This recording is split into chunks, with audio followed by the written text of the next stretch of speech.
Setiap tahun jutaan wisatawan asing datang ke Indonesia.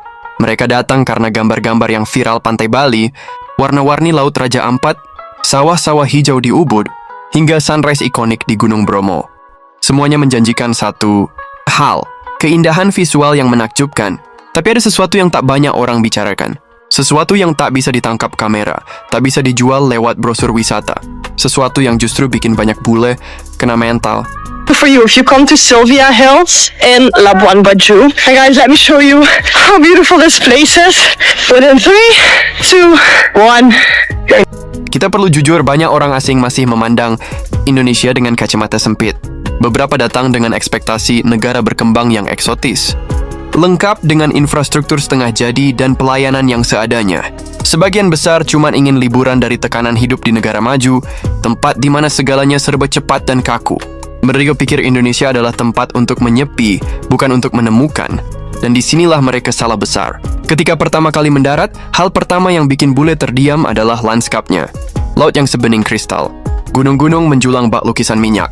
Bahkan jalan-jalan kecil di desa bisa terlihat begitu hidup, begitu nyata. Bagi mereka yang terbiasa hidup di kota-kota, steril dan teratur di Eropa atau Amerika Utara, Indonesia seperti dunia lain, sebuah kejutan yang menyenangkan. Tapi inilah ironi pertamanya. Keindahan alam Indonesia justru hanyalah pintu masuk, bukan alasan utama kenapa mereka bertahan. Kenapa saya suka Indonesia? Satu, makanan. Saya sangat suka makan Indonesia. Soto, kari, rendang, tempe, semua. Dua, orang Indonesia sangat ramah dan sopan. Tiga, Indonesia memiliki alam yang sangat indah. Empat, di Indonesia selalu hangat. Bagi saya ini adalah plus, karena saya tidak suka cuaca dingin. Nah, di Indonesia ada Shopee, OVO, Grab, Gojek. Program-program ini membuat hidup saya lebih mudah. Seorang turis dari Kanada pernah bercerita bahwa ia kehilangan dompet saat jalan-jalan di Yogyakarta. Dalam waktu 15 menit, bukan hanya satu, tapi 5 orang asing baginya ikut membantunya mencari. Nggak satu pun dari mereka meminta bayaran. Tidak ada scam seperti yang biasa dia temui di tempat-tempat wisata populer lain di dunia. Orang-orang Indonesia, katanya, punya semacam kehangatan yang sulit dijelaskan. Bukan keramahan palsu, tapi keikhlasan yang terasa tulus dari tatapan dan tindakan. Seorang bule asal Jerman bahkan pernah berkata, "Gue nggak pernah ngerasa sehidup ini. Baru di sini gue merasa jadi manusia seutuhnya." Kalau disuruh pilih, lebih pilih hidup di Indonesia atau hidup di Jerman? Itu gampang, Indonesia saja. Kenapa? Boleh kasih gak satu alasan kenapa lebih pilih hidup di Indonesia? Ya, lebih betah di sana, lebih suka hidup di sana. Kan emang kalau sudah malam rame, bisa main ke rumah teman kapan mau, pasti minta masuk, bisa ngobrol. Di sini kan beda, orang Jerman Sudah malam sudah nggak bisa. ya Pertama. kan kalau bahasa Jerman dibilang Bürgersteig wird hochgeklappt. Oh, itu artinya gimana ya, trotoar di ini. Kembali ke. Oke. Terima kasih ya. Ya, sama-sama. Uniknya, bule di Indonesia tidak selalu diperlakukan istimewa. Mereka tidak dijilat karena status, tapi juga tidak dicurigai karena warna kulit. Mereka bisa duduk bareng tukang ojek, ngobrol santai dengan ibu-ibu penjual gorengan, atau bahkan diajak kondangan tanpa kenal siapa-siapa. Banyak dari mereka akhirnya menyadari sesuatu. Di tempat ini mereka tidak dianggap sebagai turis, tapi sebagai manusia yang setara. Dan itu mengejutkan mereka. Karena di negara asal, mereka yang katanya negara maju, rasa kesetaraan itu justru sering hilang. Salah satu komentar paling menyentuh yang pernah saya dengar dari seorang backpacker asal Prancis adalah ini. "Negara kalian mungkin belum semodern kami, tapi kalian jauh lebih manusiawi." Kata-kata itu mengendap lama di kepala saya. Karena mungkin benar, di tengah segala kekurangan macet, birokrasi, banjir, ketimpangan ekonomi, Indonesia masih punya satu hal yang tak bisa dibeli, kemanusiaan. Senyum tulus dari tukang parkir, tawaran minum teh dari ibu warung, padahal kamu cuma numpang duduk. Teriakan "hati-hati ya mas" dari orang yang bahkan gak tahu nama kamu. Semua itu bukan gimmick. Itu kebiasaan, kebaikan kecil yang jadi bagian dari budaya. Banyak dari para bule ini pulang ke negara asal dengan sesuatu yang berubah. Bukan hanya folder penuh foto, tapi perspektif yang tak lagi sama. Indonesia tidak hanya meninggalkan jejak di kepala mereka, tapi juga di hati. Karena di tempat yang katanya berantakan, mereka justru menemukan ketenangan. Karena di negara yang katanya belum maju, mereka justru menemukan kebijaksanaan. Karena di tengah semerawutnya kota dan desa, mereka justru menemukan makna hidup. Halo teman-teman, kami ketemu lagi sama Viola. Viola, apa kabar? Teman, baik, lumayan. Sehat? Sehat. Bagus. Alhamdulillah. Kami lagi makan di warung. Nih, warung yang ada pemandangan sawah. Kamu suka, Viola? Suka sekali. Makan. Rasanya damai di sini. Teman-teman, kami mau bilang kalau kami melihat semua komen kalian di video kami pertama. Kami membaca semua dan kami sangat berterima kasih kalian doakan negara-negara kami, Rusia dan Ukraina berdamai lagi. Terima kasih ya teman-teman. Kami sangat berterima kasih dan bersyukur kami ada kalian, ada komen-komen kalian. Kami baca semua ya, tapi tidak bisa balas soalnya banyak sekali. Ya Viola? Setuju. Oke teman-teman, kami lanjut makan ya. Dadah. Halo, selamat sore semuanya. Sore ini, macet. Sore ini kita makan tahu. Kocek. It's sekali. Nah itu. Spicy, pedes guys, pedes. Tapi enak ya.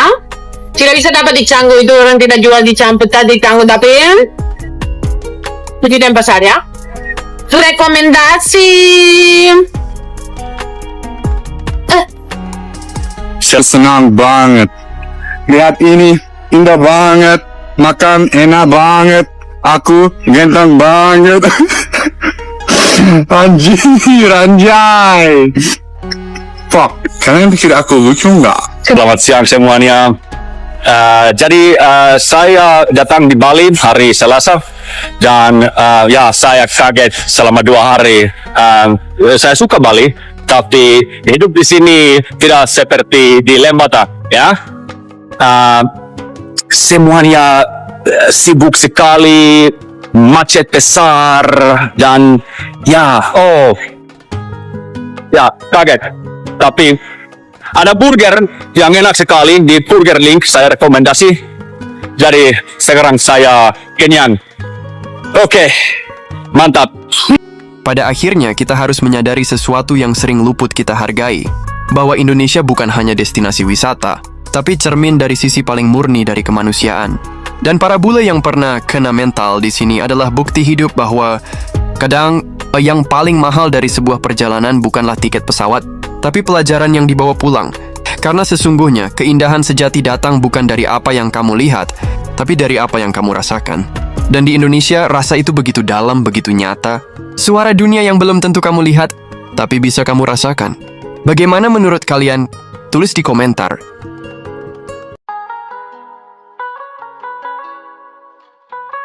Setiap tahun jutaan wisatawan asing datang ke Indonesia.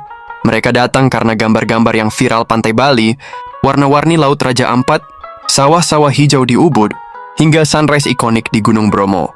Semuanya menjanjikan satu hal, keindahan visual yang menakjubkan. Tapi ada sesuatu yang tak banyak orang bicarakan. Sesuatu yang tak bisa ditangkap kamera, tak bisa dijual lewat brosur wisata. Sesuatu yang justru bikin banyak bule kena mental. For you, if you come to Sylvia Hills in Labuan Bajo, hey guys, let me show you how beautiful this place is. Within 3, 2, 1. Kita perlu jujur, banyak orang asing masih memandang Indonesia dengan kacamata sempit. Beberapa datang dengan ekspektasi negara berkembang yang eksotis, lengkap dengan infrastruktur setengah jadi dan pelayanan yang seadanya. Sebagian besar cuma ingin liburan dari tekanan hidup di negara maju, tempat di mana segalanya serba cepat dan kaku. Mereka pikir Indonesia adalah tempat untuk menyepi, bukan untuk menemukan. Dan disinilah mereka salah besar. Ketika pertama kali mendarat, hal pertama yang bikin bule terdiam adalah lanskapnya. Laut yang sebening kristal, gunung-gunung menjulang bak lukisan minyak. Bahkan jalan-jalan kecil di desa bisa terlihat begitu hidup, begitu nyata. Bagi mereka yang terbiasa hidup di kota-kota, steril dan teratur di Eropa atau Amerika Utara, Indonesia seperti dunia lain, sebuah kejutan yang menyenangkan. Tapi inilah ironi pertamanya. Keindahan alam Indonesia justru hanyalah pintu masuk, bukan alasan utama kenapa mereka bertahan. Kenapa saya suka Indonesia? Satu, makanan. Saya sangat suka makan Indonesia.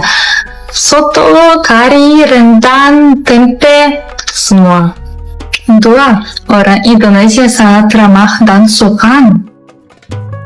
Tiga, Indonesia memiliki alam yang sangat indah.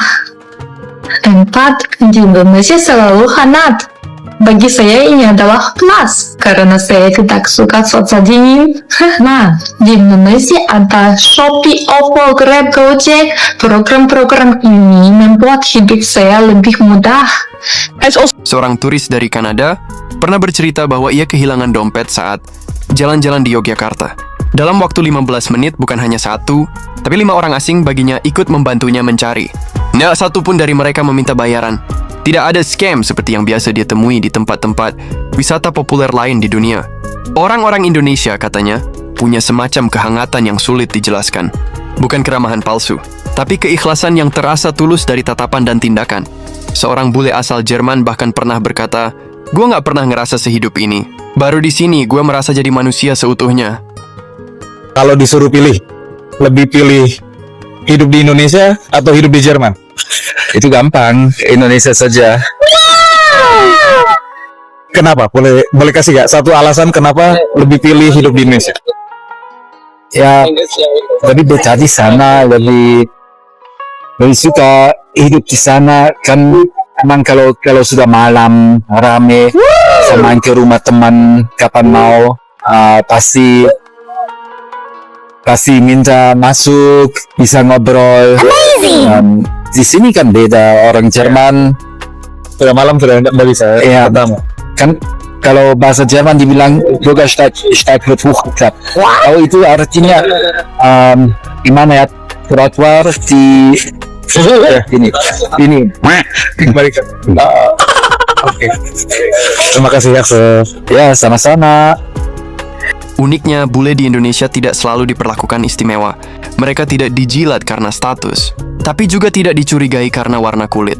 Mereka bisa duduk bareng tukang ojek, ngobrol santai dengan ibu-ibu penjual gorengan, atau bahkan diajak kondangan tanpa kenal siapa-siapa. Banyak dari mereka akhirnya menyadari sesuatu. Di tempat ini mereka tidak dianggap sebagai turis, tapi sebagai manusia yang setara. Dan itu mengejutkan mereka. Karena di negara asal, mereka yang katanya negara maju rasa kesetaraan itu justru sering hilang. Salah satu komentar paling menyentuh yang pernah saya dengar dari seorang backpacker asal Prancis adalah ini. Negara kalian mungkin belum semodern kami, tapi kalian jauh lebih manusiawi. Kata-kata itu mengendap lama di kepala saya. Karena mungkin benar, di tengah segala kekurangan macet, birokrasi, banjir, ketimpangan ekonomi, Indonesia masih punya satu hal yang tak bisa dibeli, kemanusiaan. Senyum tulus dari tukang parkir, tawaran minum teh dari ibu warung, padahal kamu cuma numpang duduk. Teriakan hati-hati ya mas, dari orang yang bahkan gak tahu nama kamu. Semua itu bukan gimmick. Itu kebiasaan, kebaikan kecil yang jadi bagian dari budaya. Banyak dari para bule ini pulang ke negara asal dengan sesuatu yang berubah. Bukan hanya folder penuh foto, tapi perspektif yang tak lagi sama. Indonesia tidak hanya meninggalkan jejak di kepala mereka, tapi juga di hati. Karena di tempat yang katanya berantakan, mereka justru menemukan ketenangan. Karena di negara yang katanya belum maju, mereka justru menemukan kebijaksanaan. Karena di tengah semerawutnya kota dan desa, mereka justru menemukan makna hidup. Halo teman-teman, kami ketemu lagi sama Viola. Viola, apa kabar? Teman baik, lumayan. Sehat? Sehat. Bagus. Alhamdulillah. Kami lagi makan di warung. Ini warung yang ada pemandangan sawah. Kamu suka, Viola? Suka sekali. Makan. Rasanya damai di sini. Teman-teman, kami mau bilang kalau kami melihat semua komen kalian di video kami pertama. Kami membaca semua dan kami sangat berterima kasih kalian doakan negara-negara kami, Rusia dan Ukraina berdamai lagi. Terima kasih ya teman-teman. Kami sangat berterima kasih dan bersyukur kami ada kalian, ada komen-komen kalian. Kami baca semua ya, tapi tidak bisa balas soalnya banyak sekali. Ya Viola, setuju. Oke teman-teman, kami lanjut makan ya. Dadah. Halo, selamat sore semuanya. Sore ini, macet. Sore ini kita makan tahu kocek. It's sekali. Nah, itu. Oh, spicy, pedes guys, pedes. Tapi enak ya. Tidak bisa dapat di Canggu, itu orang tidak jual di Campur tadi Canggu, tapi di pasar ya. Rekomendasi. Saya senang banget. Lihat ini, indah banget. Makan enak banget. Aku ganteng banget. Anjay. Fuck, kalian pikir aku lucu nggak? Selamat siang semuanya. Jadi saya datang di Bali hari Selasa dan ya saya kaget selama 2 hari. Saya suka Bali, tapi hidup di sini tidak seperti di Lembata, ya. Semuanya sibuk sekali, macet besar dan ya, kaget. Tapi ada burger yang enak sekali di Burger Link, saya rekomendasi. Jadi sekarang saya kenyang. Oke, mantap. Pada akhirnya, kita harus menyadari sesuatu yang sering luput kita hargai, bahwa Indonesia bukan hanya destinasi wisata, tapi cermin dari sisi paling murni dari kemanusiaan. Dan para bule yang pernah kena mental di sini adalah bukti hidup bahwa kadang yang paling mahal dari sebuah perjalanan bukanlah tiket pesawat, tapi pelajaran yang dibawa pulang. Karena sesungguhnya, keindahan sejati datang bukan dari apa yang kamu lihat, tapi dari apa yang kamu rasakan. Dan di Indonesia, rasa itu begitu dalam, begitu nyata. Suara dunia yang belum tentu kamu lihat, tapi bisa kamu rasakan. Bagaimana menurut kalian? Tulis di komentar.